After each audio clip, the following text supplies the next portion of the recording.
دیکھیے ابھی تک جو گفتگو اور بات چیت تھی آپ سے وہ عقائد کے متعلق تھی۔ عقائد کی اہمیت کیا ہے اور عقائد کی کیا ضرورت ہے وہ آپ کے سامنے رکھا گیا، اور میرا خیال ہے کہ عقائد کی اہمیت آپ کی سمجھ میں آ گئی ہوگی کہ بغیر عقائد کی تصحیح کے، بغیر عقائد درست کیے اعمال کی درستگی نہیں ہو سکتی، اعمال ناقابل قبول ہیں۔ اس کے لیے ہم نے آپ کو کتاب بھی بتا دی ہے، اس کا مطالعہ مجھے امید ہے کہ ہماری بہنوں نے اس کا مطالعہ شروع کیا ہوگا۔ اس میں عقائد کا بیان ہے، عقائد کے بعد پھر کچھ بڑے بڑے گناہ ہیں ان کا ذکر ہے، اور کچھ رسموں کا بیان ہے، اس کو بھی آپ پڑھیے گا ضرور، وہ بہت آپ کے لیے بہت ضروری چیزیں ہیں۔ آج ہم شروع کرتے ہیں طہارت اور پاکی کے مسائل کو۔ دیکھیے دو چیزیں ہیں، ایک تو ہے طہارت اور ایک ہے نظافت۔ یہ دونوں الگ الگ چیزیں ہیں، پہلے تو ان کو سمجھنا چاہیے۔ طہارت الگ چیز ہے، نظافت الگ چیز ہے، جس کو ہم اردو میں کہتے ہیں پاک صاف۔ تو طہارت کے تو معنی ہے پاکی یا پاک ہونا، اور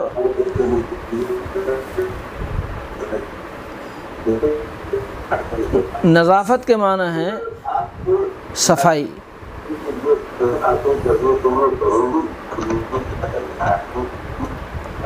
تو نماز کے لیے طہارت تو شرط ہے، نماز کے لیے طہارت شرط ہے، یعنی پاکی، یہ تو شرط ہے۔ اور نظافت اگرچہ شرط نہیں ہے لیکن اس کی اہمیت بہت ہے۔ طہارت، اس کو یاد رکھیے، طہارت نماز کے لیے شرط ہے، اور نظافت شرط نہیں ہے لیکن اس کی اہمیت بہت ہے۔ اس کا مطلب یہ ہے کہ بغیر طہارت کے نماز نہیں ہوگی، لیکن بغیر نظافت کے نماز اگرچہ ہو جائے گی لیکن بغیر نظافت کے نماز پڑھنا نہیں چاہیے۔ غلطی سے ہم لوگ دونوں کو ایک سمجھ لیتے ہیں، طہارت اور نظافت دونوں کو، یعنی پاکی اور صفائی دونوں کو ایک چیز سمجھ لیتے ہیں، اور اس کی وجہ سے کبھی بڑی غلط فہمی ہو جاتی ہے۔ اس کو یاد رکھنا چاہیے۔ تو طہارت کا مطلب ہے جسم اور کپڑے اور نماز پڑھنے کی جگہ۔ جسم، نماز پڑھنے والے کا جسم، لباس اور نماز پڑھنے کی جگہ وہ پاک ہو۔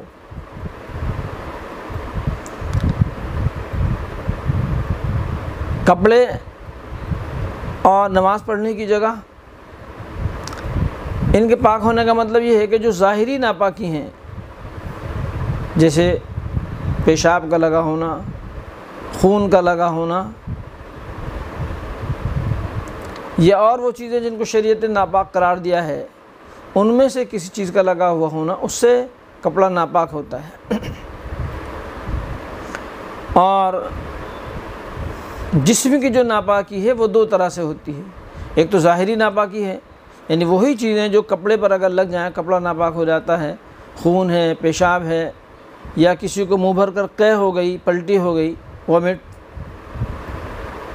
وہ کپڑے پر لگ جائے تو کپڑا ناپاک ہو جاتا ہے۔ اسی طرح یہ چیزیں اگر جسم پر لگ جائیں تو جسم بھی ناپاک ہو جاتا ہے۔ اور جسم کی ناپاکی جس طرح ان ظاہری چیزوں سے ہوتی ہے، اسی طرح جسم کی ناپاکی دو حکمی چیزیں ہیں جن کو نجاست حکمیہ کہا جاتا ہے، جس میں وضو کی ضرورت اور غسل کی ضرورت ہوتی ہے، وہ بھی جسم کی پاکی میں شامل ہے۔ تو نماز پڑھنے کے لیے جسم کا پاک ہونا ظاہری نجاست سے اور حکمی نجاست سے، جس کو وضو اور غسل کے ذریعے ہم حاصل کرتے ہیں، اور نمازی کے کپڑوں کا، لباس کا پاک ہونا، اور نماز پڑھنے کی جو جگہ ہے اس جگہ کا پاک ہونا، یہ ضروری ہے، یہ شرط ہے۔ اور شرط کا مطلب یہ ہے کہ اگر یہ پاکی حاصل نہیں ہے تو نماز نہیں ہوگی، یہ مطلب ہے شرط ہونا۔ اب یہ تو ایک تفصیلی یہ مسئلہ ہے، لیکن آپ کو بہت مختصر انداز میں ہمیں سمجھانا ہے تاکہ آپ کی ضرورت حل ہو جائے۔ ایک بات تو سمجھنے کی یہ ہے کہ ظاہری جو ناپاکی ہے، جس میں چند کا نام میں نے لیا، باقی آپ کو معلوم ہے، پیشاب ہے، پخانہ ہے، گوبر ہے، خون ہے، وومٹ کسی کو ہو گئی، پلٹی ہو گئی، قے، یہ سب چیزیں ناپاک ہیں۔ لیکن وومٹ اور قے ناپاک جب ہوگی جبکہ منہ بھر کر ہو، اگر منہ بھرنے سے کم ہے تو وہ ناپاک نہیں ہوتی۔ ایک تو اس کو یاد رکھنا چاہیے، اگر تھوڑی سی کسی کو قے ہوئی ہے تو وہ گندگی تو ہے لیکن ناپاکی نہیں ہے۔ اسی لیے میں نے کہا تھا کہ نظافت الگ چیز ہے، صفائی الگ چیز ہے، اور پاکی الگ چیز ہے۔ کسی کے کپڑے پر معمولی سی قے لگ گئی، یعنی کسی کو معمولی سی قے ہوئی ہلکی سی اور وہ لگ گئی، تو وہ گندگی تو ہے، اس کو دھونا چاہیے، لیکن وہ ناپاکی نہیں ہے۔ قے ناپاک اس وقت ہوگی جبکہ منہ بھر کر ہو، اور منہ بھرنے کا مطلب یہ ہوتا ہے کہ قے اتنی تیزی سے، اتنے پریشر سے قے ہو کہ اگر روکنے والا روکنا چاہے تو روک نہ سکے، اس کو منہ بھر کر قے کرنا کہا جاتا ہے۔ تو اگر اس طرح کی قے اگر ہوتی ہے اس سے وضو بھی ٹوٹ جاتا ہے، اور اس طرح کی قے اگر ہوتی ہے وہ ناپاک ہے۔ وہ اگر جسم پر لگ جائے اور کپڑے پر لگ جائے تو کپڑا ناپاک ہو جاتا ہے۔ بیچ میں پھر میں آپ کو یہ بات یاد دلا دوں کہ یہ سب مسائل آپ بہشتی زیور میں ضرور دیکھیں۔ بہشتی زیور میں جو طہارت کا بیان ہے، پاکی کا بیان ہے، اس کا آپ باقاعدہ مطالعہ کریں، وہ آپ کے لیے بہت اہم اور بہت ضروری چیز ہے۔ تو اس میں آپ کو ایک خاص چیز یہ سمجھنا ہے کہ غلطی یہ ہوتی ہے، مثال کے طور پر کپڑے کی آستین پر یا کپڑے کے کسی معمولی سے حصے پر کوئی ناپاکی لگ گئی، خون لگ گیا، پیشاب کی چھینٹ آ گئی، اور کوئی ناپاک چیز لگ گئی، تو غلطی سے ہم یہ سمجھ لیتے ہیں کہ اب پورا کپڑا ناپاک ہو گیا۔ تو ایسا نہیں ہے، اس غلطی کو دور کرنا چاہیے۔ ایسا نہیں ہے، پورا کپڑا ناپاک نہیں ہوتا، بلکہ کپڑے کے جس حصے پر ناپاکی لگتی ہے کپڑے کا اتنا ہی حصہ ناپاک ہوتا ہے، چاہے جس طرح کی ناپاکی ہو، چاہے جس طرح کی ناپاکی ہو، جتنے حصے پر ناپاکی لگے گی اتنا ہی حصہ ناپاک ہوگا۔ عام طور سے سمجھایا جاتا ہے کہ اگر کپڑے کے کسی حصے پر ناپاکی لگ گئی، دامن میں لگ گئی، آستین میں لگ گئی، کسی اور جگہ لگ گئی، تو آدمی یہ سمجھتا ہے کہ اب یہ کپڑا ناپاک ہو گیا، اور اس کپڑے کے بدلنے کو ضروری سمجھا جاتا ہے۔ اور بعض دفعہ اس غلطی کی وجہ سے نماز چھوٹ جاتی ہے، نماز رہ جاتی ہے کہ ہمیں کپڑے بدلنا ہے، کپڑے چینج کرنا ہے، حالانکہ وہاں پورے کپڑے کو بدلنے کی ضرورت نہیں ہے، نہ پورے کپڑے کو دھونے کی ضرورت ہے، بلکہ جتنے حصے پر ناپاکی لگی ہے اتنے حصے کو دھو دینا کافی ہو جاتا ہے، بس اس سے وہ پاک ہو جائے گا۔ تو ایک تو یہ غلطی ہے، اس غلطی کو دور کرنا ہے کہ ناپاکی جتنے حصے پر لگے گی اتنا ہی حصہ کپڑے کا ناپاک ہوگا۔ اسی طرح جسم ہے، جسم پر اگر کوئی ناپاکی لگی تو جسم کے جس حصے پر ناپاکی لگی ہے وہی حصہ ناپاک ہوتا ہے، باقی حصہ ناپاک نہیں ہوتا۔ مثلا کسی بچے نے پیشاب کر دیا، عام طور سے ایسا ہوتا ہے، خواتین گود میں بچے کو لیتی ہیں، بچہ ماں کے ساتھ رہتا ہے، بچے نے پیشاب کیا، اب وہ جسم کے جتنے حصے پر لگا اتنے ہی حصے کو دھونا ضروری ہوگا، باقی پورے جسم کو دھونا یا نہانا وہ ضروری نہیں ہے، اس کی ضرورت نہیں ہے۔ تو شریعت نے یہ سہولت دی ہے کہ جسم کے جس حصے پر ناپاکی لگے اتنا ہی حصہ ناپاک ہوگا۔ مثلا ہمارا اتنا حصے پر ناپاکی لگی تو بس اتنا حصہ میں دھونا ضروری ہے، باقی پورا ہاتھ دھونا، ہم دھونا چاہیں دھو لیں، لیکن اس کی ضرورت نہیں ہے۔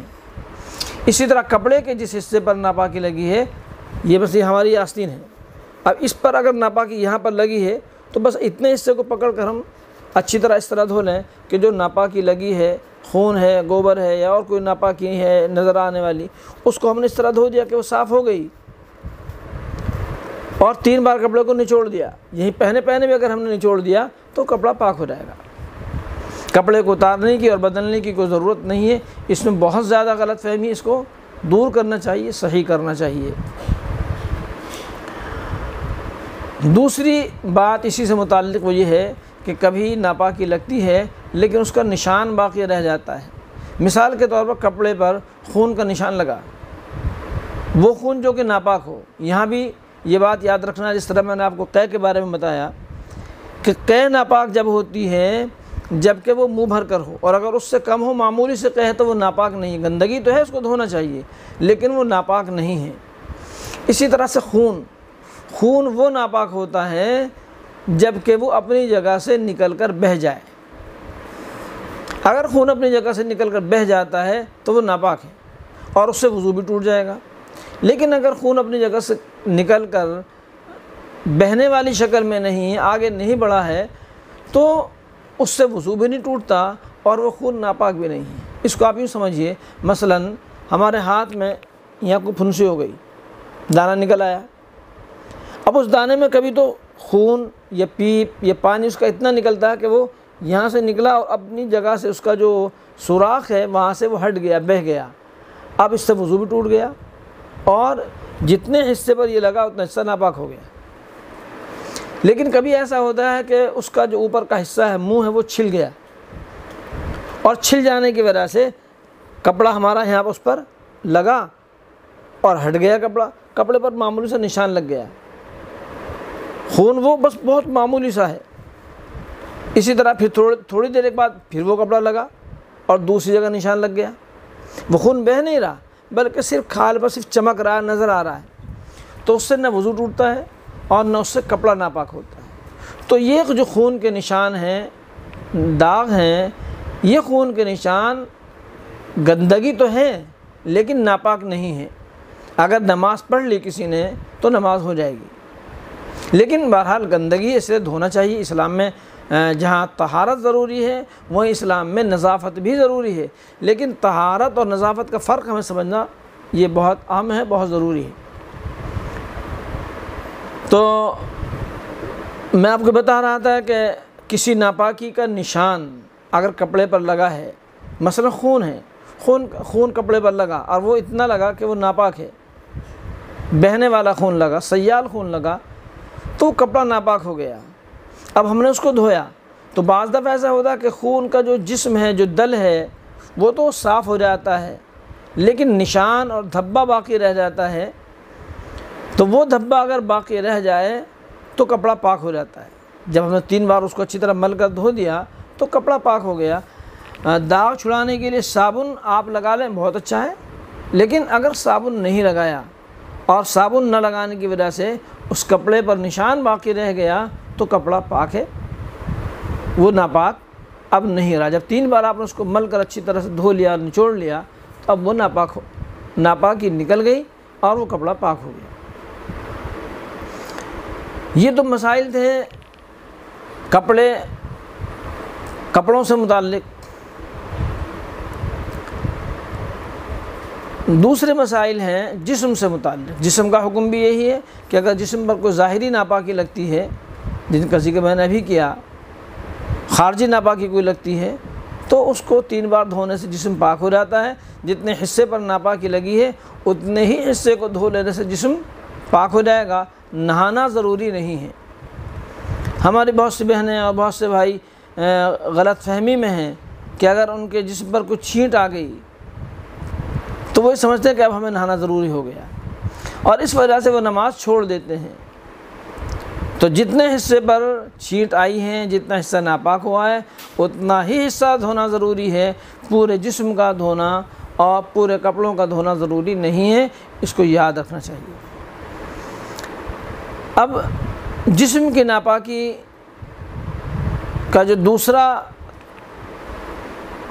جو حصہ ہے وہ ہے نجاست حکمیہ، ہم اس کو کہتے ہیں، یعنی ایسی نجاست جو کہ نظر نہیں آتی، ایسی ناپاکی جو نظر نہیں آتی لیکن جسم اس سے ناپاک ہو جاتا ہے، اور اس ناپاکی میں ہمیں کبھی وضو کی ضرورت پیش آتی ہے اور کبھی غسل کی ضرورت پیش آتی ہے۔ میں کوشش کروں گا کہ ان مسائل کو آپ کے سامنے کافی حد تک کھول کر بیان کروں، لیکن بہرحال کچھ مسائل یقیناً ایسے ہوں گے جن کی آپ کو پوچھنے کی ضرورت ہے اور آپ کو ان مسائل کے جاننے کی ضرورت ہے، اور خواتین کے ساتھ اس طرح کے بہت سے مسائل ہیں جن کو وہ جاننا چاہتی ہیں، جن کا جواب وہ حاصل کرنا چاہتی ہیں، لیکن اس وجہ سے کہ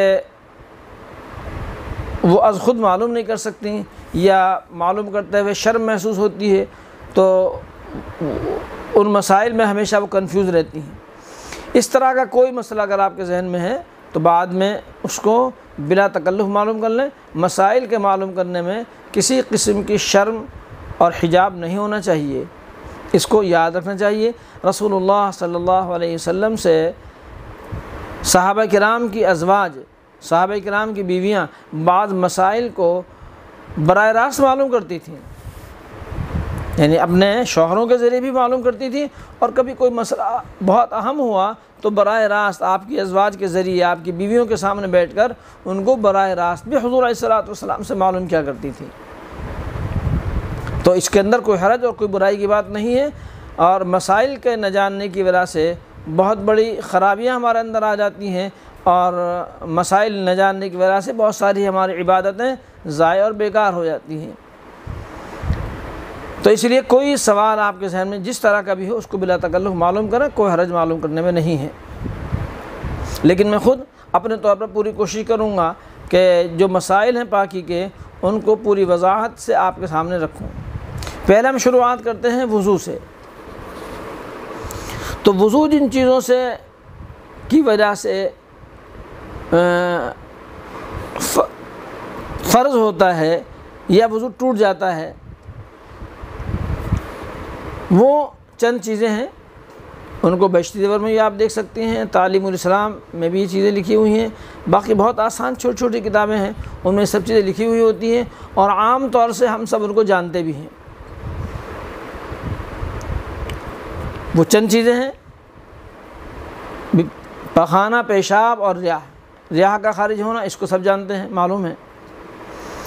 اس کے بعد خون کا نکلنا، جسم کے کسی حصے سے خون کا نکلنا اور نکل کر بہہ جانا، جیسے میں نے ابھی بتایا آپ کو، یہ اس سے وضو ٹوٹ جاتا ہے۔ اگر خون نکلا اور اپنی جگہ سے ہٹا نہیں، بہا نہیں ہے، بلکہ وہیں اسی جگہ چمک رہا نظر آ رہا ہے، تو اس سے وضو نہیں ٹوٹتا۔ قے کا ہو جانا، پلٹی، اگر کسی کو قے ہو جاتی ہے، پلٹی ہو جاتی ہے، اور وہ اتنی ہوتی ہے کہ وہ منہ بھر کر ہے، تو اس سے وضو ٹوٹ جائے گا۔ اور اگر اتنی پلٹی نہیں ہے، معمولی سی پلٹی ہو گئی، تھوڑی سی ہو گئی، تو اس سے وضو نہیں ٹوٹتا۔ اسی طرح سے وضو ٹوٹ جاتا ہے سو جانے سے۔ کوئی اگر سو جائے اور لیٹ کر سوئے یا کسی چیز کا سہارا لگا کر سوئے تو اس سے بھی وضو ٹوٹ جاتا ہے۔ بے ہوش ہو جانے سے وضو ٹوٹ جاتا ہے۔ کوئی اگر بے ہوش ہو رہا ہے، وضو کی حالت میں کوئی بے ہوش ہو رہا ہے اور پھر اس کو ہوش آ رہا ہے تو بے ہوشی سے وضو ٹوٹ جاتا ہے۔ وضو کو توڑنے والی جو چیزیں ہیں عامتاً ہمارے سب بھائی بہنوں کو سب کو معلوم ہوتی ہیں، لیکن بعض چیزیں ایسی ہیں جن کو لوگ سمجھتے ہیں کہ ان سے وضو ٹوٹ گیا، حالانکہ ان سے وضو نہیں ٹوٹتا۔ وضو کو توڑنے والی چیزیں تو سب کو معلوم ہیں، ان کو زیادہ بتانے کی اور تفصیل کی ضرورت نہیں ہے۔ اس میں جو غلط فہمیاں ہیں وہ آپ کو اصل بتانا ہے۔ مثلا ایک عورت نے اپنے بچے کو دودھ پلایا وضو کرنے کے بعد، تو دودھ پلانے سے وضو نہیں ٹوٹتا، اس کو یاد رکھنا چاہیے۔ وضو کرنے کے بعد ناخن کاٹ لیے، کوئی حرج نہیں ہے، وضو نہیں ٹوٹتا۔ اس کو یہ وہ مسائل ہیں جن کی جو ہے ضرورت پیش آتی ہے، اور نہ جاننے کی وجہ سے اس میں غلطی اور دشواری پیش آتی ہے۔ اسی طرح سے ایک اور مسئلہ عام طور سے ذہنوں میں رہتا ہے کہ اگر وضو کر لینے کے بعد کسی نے اپنا جسم دیکھ لیا، یعنی وہ حصہ جسم کا جس کو ڈھک کر رکھنا ضروری ہے، ستر ہے، اگر اس کو دیکھ لیا تو بعض لوگ ایسا سمجھتے ہیں کہ اس سے وضو دوبارہ کرنا چاہیے، یہ بھی غلط ہے۔ اپنا جسم دیکھ لینے سے یا کسی دوسرے کا جسم دیکھنے سے وضو نہیں ٹوٹتا، چاہے وضو کرنے والا خود اپنا جسم دیکھ لے یا دوسرے کسی کے جسم پر نظر پڑ جائے۔ ہاں یہ الگ بات ہے کہ بیوی اور شوہر کے علاوہ کسی اور کے جسم پر نظر ڈالنا، کسی کے جسم کو دیکھنا، یہ ناجائز اور حرام ہے، گناہ ہے، اس کی پوری کوشش ہمیں کرنا ہے کہ ایسی نوبت نہ آئے۔ خواتین اس سلسلے میں تھوڑی لاپرواہ ہوتی ہیں کہ خواتین ایک دوسرے کے سامنے اپنے جو جسم جو پردے والا ہے اس کے کھولنے میں تھوڑی لاپرواہ ہوتی ہیں، تو یہ لاپرواہی نہیں کرنا چاہیے، اور جسم کے جس حصے کا کھولنا منع ہے وہ حصہ خواتین کے سامنے بھی نہیں کھولنا چاہیے۔ خیر یہ مسئلہ الگ ہے، پردے سے متعلق ہے۔ تو وضو سے متعلق یہ ہے کہ اگر وضو کی حالت میں کوئی شخص اپنا جسم دیکھ لے یا دوسرے کسی کا جسم دیکھ لے، ستر دیکھ لے، تو اس سے وضو نہیں ٹوٹتا۔ یہ ایک غلط فہمی ہے، اس کو یاد رکھنا چاہیے۔ ایسے ہی وضو کے تعلق سے ایک غلط فہمی اور ہے کہ اگر کوئی شخص وضو کرتا ہے اور وضو کرنے کے بعد اس نے غسل کیا، غسل کا سنت طریقہ یہی ہے کہ پہلے وضو کیا جائے اور وضو کرنے کے بعد پھر غسل کیا جائے، یہ غسل کا سنت طریقہ ہے، اس کو انشاءاللہ بعد میں بتائیں گے تفصیل سے۔ اب ایک آدمی نے وضو نہیں کیا، سیدھا غسل کر لیا پورا، یعنی غسل کے جو 3 فرائض ہیں ان کو مکمل کر لیا، تو اس میں وضو بھی ہو گیا، اب بعد میں الگ سے وضو کرنے کی ضرورت نہیں ہے۔ آواز میرے خیال سے آپ کو آ رہی ہے میری، بتائیں یا نہیں آ رہی، بتائیے کوئی۔ جی آواز اچھا ٹھیک ہے۔ تو غسل سے پہلے اگر وضو نہیں کیا ہے تو اب غسل کے بعد جب تک کوئی چیز وضو کو توڑنے والی پیش نہ آئے اس وقت تک وضو کرنے کی ضرورت نہیں ہے۔ یہ ایک غلط فہمی ہے، اس کو صحیح کیا جائے۔ صحیح طریقہ تو یہی ہے کہ پہلے وضو کریں باقاعدہ جس طرح وضو کیا جاتا ہے سنت طریقے سے، پھر بعد میں غسل کیا جائے۔ لیکن اگر کسی نے ایسا نہیں کیا، جلدی کی وجہ سے یا لاپرواہی کی وجہ سے اور پہلے وضو نہیں کیا، تو اب غسل کے بعد اب وضو کرنے کی ضرورت نہیں ہے، اس غسل کے اندر ہی وضو ہو گیا ہے۔ یہ ایک غلط فہمی ہے، اس کو صحیح کرنے کی ضرورت ہے۔ اس کے علاوہ باقی اور چیزیں جو اور ذہن میں آئیں گی وہ انشاءاللہ وہ میں عرض کروں گا وضو کے تعلق سے۔ دوسرا مسئلہ ہے ناپاکی کا جو جسم سے متعلق ہے، وہ ہے نجاست حکمیہ، جس کو ہم جنابت کہتے ہیں، یعنی وہ نجاست جس میں غسل کی ضرورت ہوتی ہے۔ غسل کی ضرورت جن حالات میں پیش آتی ہے وہ خواتین کے لیے اور مردوں کے لیے اس میں تھوڑا سا فرق ہے، لیکن میں یہاں صرف وہی حالات بیان کروں گا جن کا تعلق خواتین سے ہے۔ خواتین کے لیے غسل کی 2 حالتیں تو وہ ہیں، جو ایک تو ایام جو ہوتے ہیں ماہانہ جو ناپاکی ہوتی ہے، اس ناپاکی سے پاک ہونے کے بعد غسل فرض ہے، یہ آپ سب کو معلوم ہے، اس کی تفصیل کی ضرورت نہیں ہے۔ ہاں ایک دوسرا مسئلہ ہے جس کو سمجھنا ہے، پیدائش کے بعد، بچے کی پیدائش کے بعد جو ناپاکی ہوتی ہے، اس میں ایک غلط فہمی یہ ہے عامتاً کہ 40 دن تک ناپاکی رہتی ہے۔ یہ سوچ غلط ہے، ناپاکی 40 روز تک نہیں رہتی، بلکہ پیدائش کے بعد سے جب تک خون آئے گا، جب تک ناپاکی خارج ہوتی رہے گی، اس وقت تک ناپاک ہیں، اور جس دن بھی 40 دن کے اندر جس وقت بھی وہ ناپاکی آنا بند ہو جائے، چاہے 2 دن میں بند ہو جائے، چاہے 3 دن میں بند ہو جائے، یہ 1 ہفتے میں بند ہو جائے، بس اسی دن سے پاکی مکمل ہو گئی، اب غسل کرنے کے بعد نماز شروع کر دینا چاہیے۔ تو خواتین کو یہ غلط فہمی ہے کہ پیدائش کے بعد کی جو ناپاکی ہے، ولادت کے بعد کی جو ناپاکی وہ 40 دن رہتی ہے، 40 دن عورت ناپاک رہتی ہے، یہ تصور غلط ہے۔ 40 دن جو ہے وہ زیادہ سے زیادہ مقدار ہے، یعنی زیادہ سے زیادہ پیدائش کے بعد اگر خون آ سکتا ہے ناپاکی کا تو وہ 40 دن ہے۔ 40 دن سے زیادہ اگر آئے گا تو وہ اب ناپاکی نہیں بلکہ وہ بیماری اس کو قرار دیا جائے گا، اور 40 دن پر اس عورت کو پاک سمجھا جائے گا۔ 40 دن پر پاک ہو کر وہ غسل کرے اور نماز شروع کر دیں۔ لیکن 40 دن سے پہلے اگر کسی کو ناپاکی بند ہو جاتی ہے، جس وقت بھی بند ہو جائے، چاہے ایک دن میں بند ہو جائے، دوسرے دن، تیسرے دن، سب کی عادتیں سلسلے میں الگ الگ ہوا کرتی ہیں، تو جب بھی ناپاکی بند ہو گئی اسی وقت غسل کرنا اور پھر نماز پڑھنا فرض ہو جائے گا۔ اب نماز کا چھوڑنا یہ سوچ کر کہ ابھی ہم ناپاک ہیں، یہ ایک غلط سوچ ہے اور غلط جو ہے ہمارے درمیان یہ بات رائج ہے۔ اس کو صحیح کرنا چاہیے، خود بھی اس کو صحیح کریں اور دوسروں کو بھی بتائیں۔ یہ مسئلہ بہت اہم ہے اور بہت سی ہماری خواتین اس کو مسئلے کو غلط سمجھے ہوئے ہیں۔ زیادہ تر تصور یہ ہے کہ 40 دن ناپاکی رہتی، تو 40 دن ناپاکی نہیں رہتی۔ اسی طرح سے جو ماہانہ جو ناپاکی ہوتی ہے، پیریڈ ہوتا ہے، وہاں بھی یہ بات یاد رکھنے کی ہے کہ اس کی کم سے کم مقدار تو 3 دن ہے۔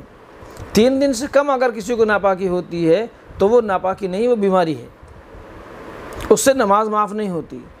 3 دن ریگولر اگر ہوتی ہے ناپاکی تو اب وہ ناپاک ہے، اور 3 دن سے زیادہ 4 دن، 5 دن، 6 دن جب تک ہو اس کو ناپاکی قرار دیا جائے گا، اور اس کی زیادہ سے زیادہ جو مقدار ہے وہ 10 دن ہے۔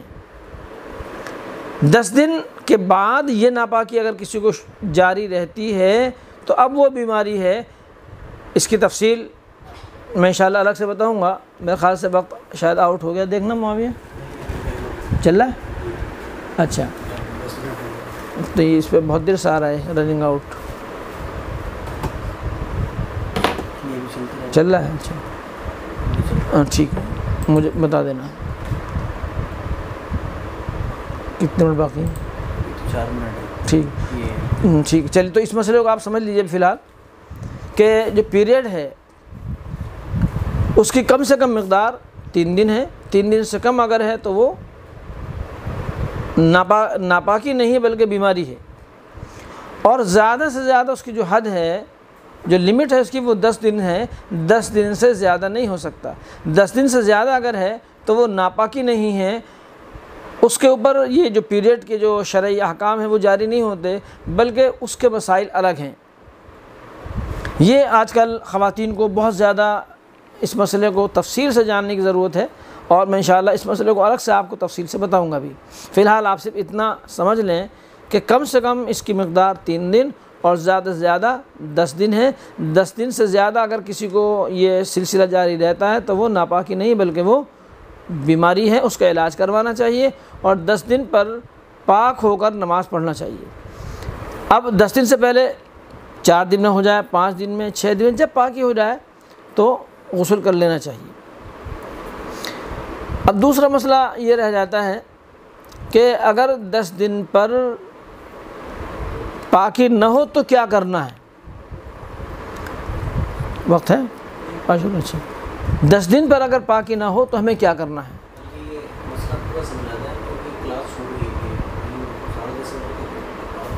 اچھا ٹھیک ہے۔ تو اس مسئلے کو آپ کو اچھی طرح سمجھنا ہے، میں بہت تفصیل سے اس کو بتا رہا ہوں، اور آج ہی میں انشاءاللہ اس مسئلے کو پورا کر دوں گا۔ دیکھیں اس کی چند صورتیں ہیں، اس کو آپ اچھی طرح لکھ لیں اور ذہن میں بٹھا لیں، سمجھ میں نہ آئے تو معلوم کر لیں۔ پہلی صورت تو یہ ہے کہ ایک عورت ہے، اس کو ناپاکی شروع ہوئی اور 3 دن سے پہلے بند ہو گئی، تو وہ ناپاک نہیں ہے بلکہ پاک ہے، اور 1-2 دن جو اس کو بلڈ نظر آیا ہے ان دنوں کی نماز ان کو پڑھنا ہوگی، وہ نماز معاف نہیں ہے۔ دوسری صورت یہ ہے کہ بلڈ آیا 3 دن، 4 دن، 5 دن، 6 دن، بند ہو گیا، تو جس دن بند ہوا اس کے بعد سے پاک ہیں، غسل کرنے کے بعد نماز شروع کر دیں۔ تیسری صورت یہ ہے وقفے سے جو ہے ناپاکی نظر آتی ہے، ان کو دقت پیش آتی ہے کہ ہم کیا کریں، تو ان کے لیے بھی طریقہ یہی ہے کہ وہ 10 دن تک انتظار کریں، 10 دن تک انتظار کریں۔ 10 دن میں جہاں ان کا لاسٹ ٹائم ہو ختم ہونے کا، وہاں سے ان کی پاکی شروع ہوگی، چاہے وہ 8 دن میں لاسٹ پاکی ہو جائے یا 9 دن میں ہو جائے۔ بیچ میں جو گیپ رہا ہے وہ گیپ کا وقت بھی ناپاکی کا وقت ہے، جیسے 3 دن ناپاکی رہی، پھر 3 دن تک بالکل پاک، کوئی داغ دھبا کچھ نشان نظر نہیں آیا، یہ 6 دن ہو گئے۔ 7ویں دن پھر نشان نظر آئے، ناپاکی نظر آئی، اور 3 دن کے لیے پھر وہ ناپاکی غائب ہو گئی۔ اب 10ویں دن پھر ناپاکی نظر آئی، تو اب یہ سمجھا جائے گا کہ یہ پورے 10 دن ناپاکی کے تھے، لہذا 10 دن پورا ہونے کے بعد تو کتنی صورتیں ہم نے آپ کو بتا دیں؟ کہاں تک سنا آپ نے؟ ذرا بتائیے کتنی صورتیں بتائیں؟ جی بتا رہے تھے۔ اچھا تیسرا بتا، ٹھیک ہے چلیے۔ کہ کتنے تک اگر ہوتا ہے اور جی ٹھیک ہے یہیں سے شروع کر دیں۔ تو تیسری صورت یہ ہے کہ پہلے 3 دن ناپاکی ہوئی، اس کے بعد 3 دن بالکل پاک ہیں، اس بیچ میں کسی قسم کا کوئی اسپاٹ کوئی داغ نظر نہیں آیا۔ 7ویں دن یا 6ٹھے دن پھر ناپاکی نظر آئی معمولی سی، اور پھر اس کے بعد بند ہو گئی، 2 دن پھر بند رہی، پھر 9ویں دن اور 10ویں دن پھر ناپاکی نظر آئی۔ تو یہ جو پورا آپ کا 10 دن کا پورا ٹائم ہے، یہ پورا ٹائم ناپاکی کا ہے۔ یہ بیچ میں جو آپ کو 3 دن کا گیپ ملا ہے، یا 4 دن کا گیپ ہوا ہے، یا 5 دن کا گیپ ہوا ہے، یہ گیپ قابل اعتبار نہیں، یہ بھی ناپاکی کا ہی ٹائم ہے، اور ان دنوں کی نماز آپ پر فرض نہیں ہے۔ اگر نماز کسی نے پڑھ لی غلطی سے تو نماز نہیں ہوئی، اور بہرحال ان دنوں کی نماز فرض نہیں ہے۔ تو اگر کسی کو اس طرح کی بیماری ہے اور ان کو یہ پیریڈ ہے وہ ریگولر نہیں ہوتا، تو ان کو غسل کرنے میں جلد بازی نہیں کرنا چاہیے۔ ہماری بعض بہنیں اس سلسلے میں جلدی کرتی ہیں، تو جلدی نہیں کرنا چاہیے۔ جب ان کو معلوم ہے کہ ان کا پیریڈ جو ہے وہ ریگولر نہیں ہوتا بلکہ وقفے سے ہوتا ہے، تو ان کو اس وقفے کا انتظار کرنا چاہیے، اور جب وقت پورا ہو جائے ان کے اعتبار سے، وقت مکمل ہو جائے، اس وقت کے مکمل ہونے کے بعد ہی غسل کرنا چاہیے۔ بالکل یہ نہ سوچیں کہ 4 دن سے ہم پاک ہیں یا 5 دن سے بالکل پاک ہیں، کوئی اسپاٹ نظر نہیں آیا، تو یہ جلد بازی نہیں کرنا چاہیے۔ ہاں جن کی مقررہ عادت ہے کہ وہ 7 دن میں یا 5 دن میں پاک ہو جاتی ہیں، وہ اس مقررہ عادت کے وقت پاک ہو جائیں اور اپنا غسل کرنے کے بعد نماز شروع کر دیں۔ یہ مسئلہ یہ بہت اہم ہے، ایک تو یہ جاننا تھا آپ کو۔ اس کے بعد ایک دوسرا مسئلہ ہے، بعض خواتین وہ ہیں جن کو 10 دن پر بھی پاکی نہیں ہوتی، برابر ناپاکی نظر آتی ہے 10 دن کے بعد بھی۔ تو ان کے لیے حکم یہ ہے کہ اگر پہلے سے ان کی کوئی عادت مقرر ہے، بعض خواتین تو وہ ہوتی ہیں کہ ان کی پہلے سے ایک عادت تھی 5 دن 6 دن 7 دن، اور اچانک ان کی کسی بیماری کی وجہ سے یہ نظام ان کا خراب ہو گیا، سسٹم خراب ہو گیا، وہ جو نظام تھا وہ باقی نہیں رہا۔ تو ان کے لیے تو شریعت کا حکم یہ ہے کہ وہ جو ان کی پرانی عادت تھی 7 دن یا 5 دن جو ان کو معلوم ہے، اس وقت کے پورا ہونے کے بعد وہ پاک ہیں، غسل کر لیں، اور اس کے بعد کہ جو احکام میں وہ الگ ہوں گے۔ 7 دن پر وہ پاک ہو گئے، اب 10 دن کے بعد جو جتنا بھی وقت ہے وہ یہاں سے 7 دن کے بعد سے وہ پورا وقت ان کا پاکی کا وقت ہے، اس زمانے کی نماز ان کو پڑھنا ہوگی۔ یہ ان خواتین کے لیے جن کی پہلے سے کوئی عادت مقرر ہو اور اچانک ان کا نظام خراب ہو جائے اور 10 دن سے زیادہ ان کو پیریڈ شروع ہو جائے۔ آج کل بیماریاں اس طرح کی ہیں کہ بعض لڑکیاں جب ان کو پہلی بار پیریڈ ہوتا ہے، ماہواری شروع ہوتی ہے، تو ان کو پہلی دفعہ میں ہی ایسا ہو جاتا ہے کہ کسی کو تو ریگولر نہیں ہو رہا ہے، کسی کو ایک شروع ہوا تھا وہ 10 دن پر بھی ماہواری بند نہیں ہوئی، 10 دن کے بعد بھی جاری ہے۔ تو اگر کسی کا پہلی مرتبہ سے ہی نظام اس طرح کا ہے تو ان کے لیے مسئلہ یہ ہے کہ وہ 10 دن پر اپنے کو پاک سمجھیں. جب 10 دن مکمل ہو جائیں اس وقت وہ پاک ہیں، اور اس کے بعد وہ غسل کر کے اپنی نماز شروع کر دیں، وہ پاک ہو گئیں. اب یہ کہ 10 دن کے بعد جب وہ پاک ہیں اس میں ان کی پاکی کس طرح ہوگی، یعنی جب اسپاٹ آ رہے ہیں، ناپاکی آ رہی ہے، تو اب وہ وضو غسل کس طرح کریں گے. تو اس کا مسئلہ اگرچہ یہاں سے متعلق نہیں، لیکن میں بھی بتا دیتا ہوں آپ کو. یہ ایسا ہی ہے جیسے کسی کے کوئی زخم ہو اور اس زخم سے برابر خون رستا رہے، تو اس خون رسنے کی وجہ سے نماز معاف نہیں ہوتی.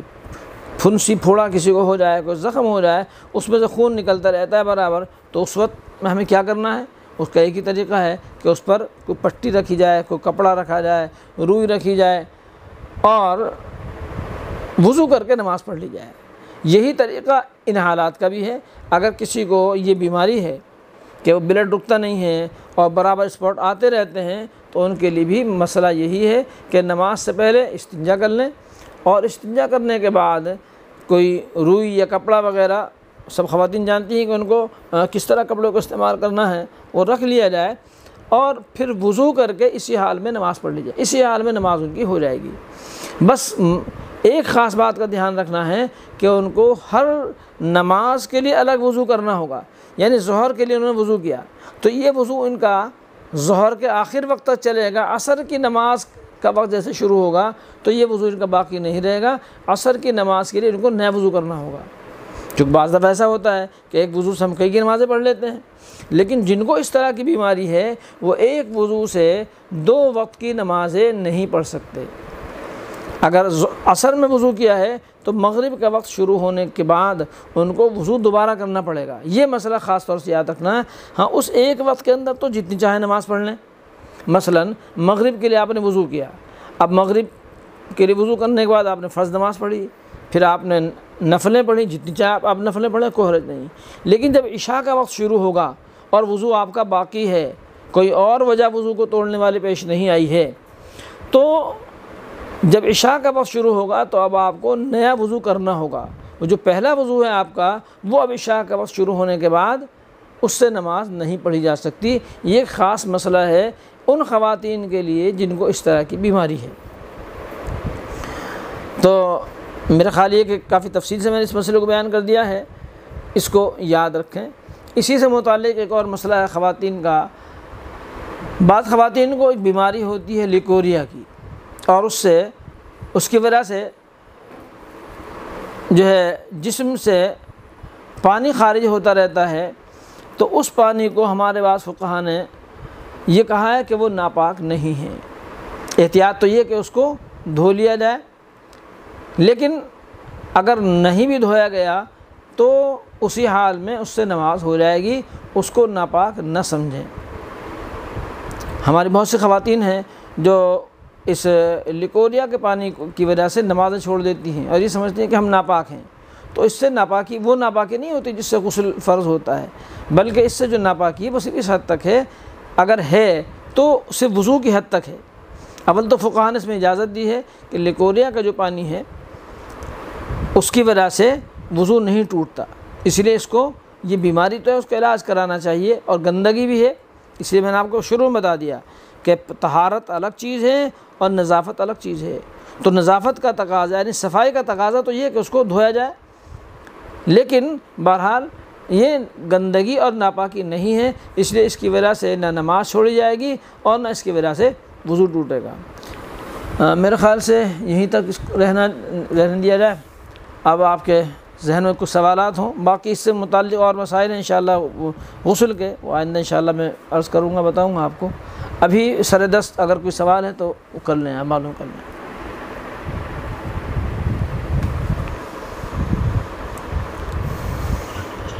جی السلام علیکم. وعلیکم السلام. جی میرا ایک سوال ہے کہ پیریڈ کے ٹائم ہم نورانی قاعدہ بچوں کو پڑھا سکتے ہیں قرآن شریف؟ جی، نورانی قاعدے کا وہ حصہ جس میں پوری آیتیں نہیں، جو شروع کا حصہ ہے وہ تو پڑھا سکتے ہیں، لیکن وہ حصہ جہاں، جی میں پوری بات بتا رہا ہوں، نورانی قاعدے کا وہ حصہ جس میں قرآن کریم کی پوری آیتیں ہیں، جسے آخر کا حصہ ہے، وہاں یا نورانی قاعدے میں جیسے ادغام کا بیان جہاں تک ہے، غنّے کا بیان جہاں تک ہے، من یقولو، یہ یا وہ کیا ہے، کہاں سے شروع میں تو جو آخری صفحہ اس کا جہاں تک قواعد ہیں وہاں تک تو پڑھانے میں کوئی حرج نہیں ہے، لیکن اس کے بعد کا جو حصہ ہے یا قرآن کریم، اس کے پڑھانے کا طریقہ یہ ہے کہ ہجے کرا کر آپ پڑھائیں بچوں کو، ایک ایک لفظ کی ہجے کرائیں اور پوری آیت ایک ساتھ نہ پڑھائیں۔ مثلا الحمدللہ رب العالمین پڑھانا ہے تو پوری آیت ہم ایک ساتھ نہ پڑھیں، بلکہ یا تو ہجے کروا دیں بچے کو، اور اگر رمہ پڑھانا ہے بغیر ہجے کے تو صرف الحمد، بس الحمد الحمد اتنا پڑھائیں۔ اس کے بعد اتنا پڑھانے کے بعد وقفہ ہو گیا، پھر صرف للہ للہ اتنا بچوں کو یاد کرائیں۔ وہ بچوں کو یاد ہو رہا ہے تو پھر رب اتنا یاد ہونے کے بعد پھر عالمین، اس طرح سے ٹکڑوں میں اس کو پڑھایا جا سکتا ہے، کوئی حرج نہیں ہے۔ جی اوکے۔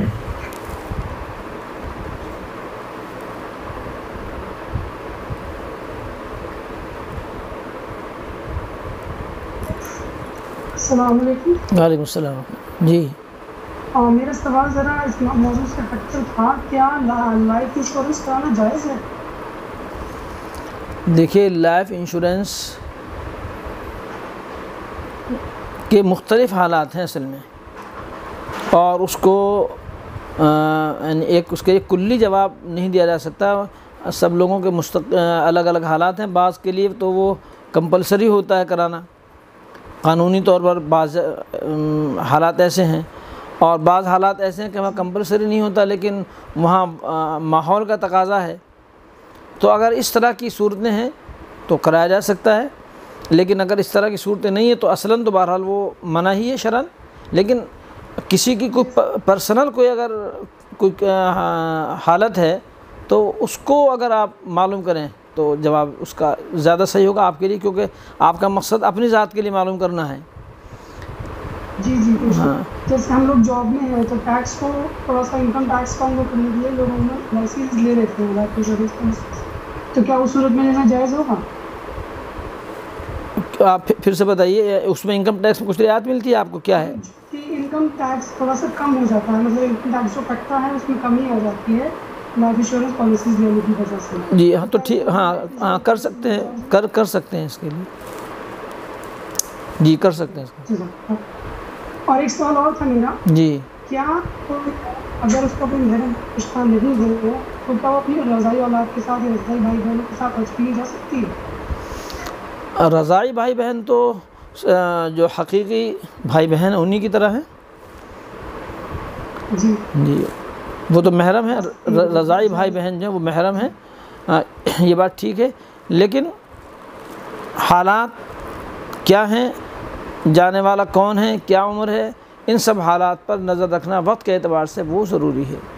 شریعت نے، دیکھیے ایک مسئلہ میں آپ کو بتا دوں جو آپ نے پوچھا ہے، دیکھیے دلہن کو اپنے خسر سے پردہ نہیں ہے، وہ محرم ہے اس کے لیے، اسی طرح سے ساس کو اپنے داماد سے پردہ نہیں ہے، وہ اس کے لیے محرم ہے۔ لیکن فقہاء نے ایک مسئلہ یہ بھی لکھا ہے کہ اگر خسر مطلب بہت زیادہ عمر کے نہیں ہیں، ان کی عمر ایسی ہے جو متوسط درجے کی عمر ہوتی ہے، تو فقہاء نے لکھا کہ ان حالات میں دلہن کو خسر کے ساتھ باوجود ہے کہ پردہ نہیں ہے لیکن احتیاط سے رہنا چاہیے۔ اور فقہاء کا یہ کہنا یہ خامخواہ نہیں ہے، اس کے لیے ہمیں تفصیل میں جانے کی ضرورت نہیں، حالات آپ کو بھی معلوم ہے، ہمیں بھی معلوم ہے، تو اس لیے احتیاط بہتر ہے۔ اگر کوئی مجبوری نہیں ہے تو بہرحال احتیاط کرنا ہے۔ اس میں عمر کا دیکھنا بہت ضروری ہے کہ جو جانے والی جو خاتون ہیں ان کی عمر کیا ہے، یا ان سے جو معاملات ہیں وہ کس طرح کے ہیں، وہ کس مزاج کے ہیں، ان سب چیزوں پر نظر رکھنا ضروری ہے۔ جی اس طرح کے جو مسائل ہیں ان کو پرسنلی آدمی اگر معلوم کرے تو زیادہ بہتر ہوتا ہے، کیونکہ یہ ہر ایک کے لیے الگ، ان کا جواب ہر ایک کے لیے الگ الگ ہوتا ہے، کسی کے لیے جائز، کسی کے لیے ناجائز۔ جی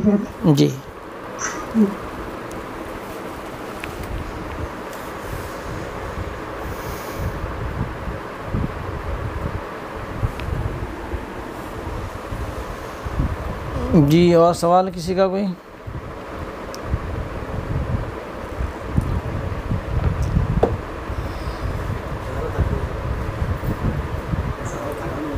مجھے نہیں، ہاں ہو سکتا ہے، وقت ہو گیا نا۔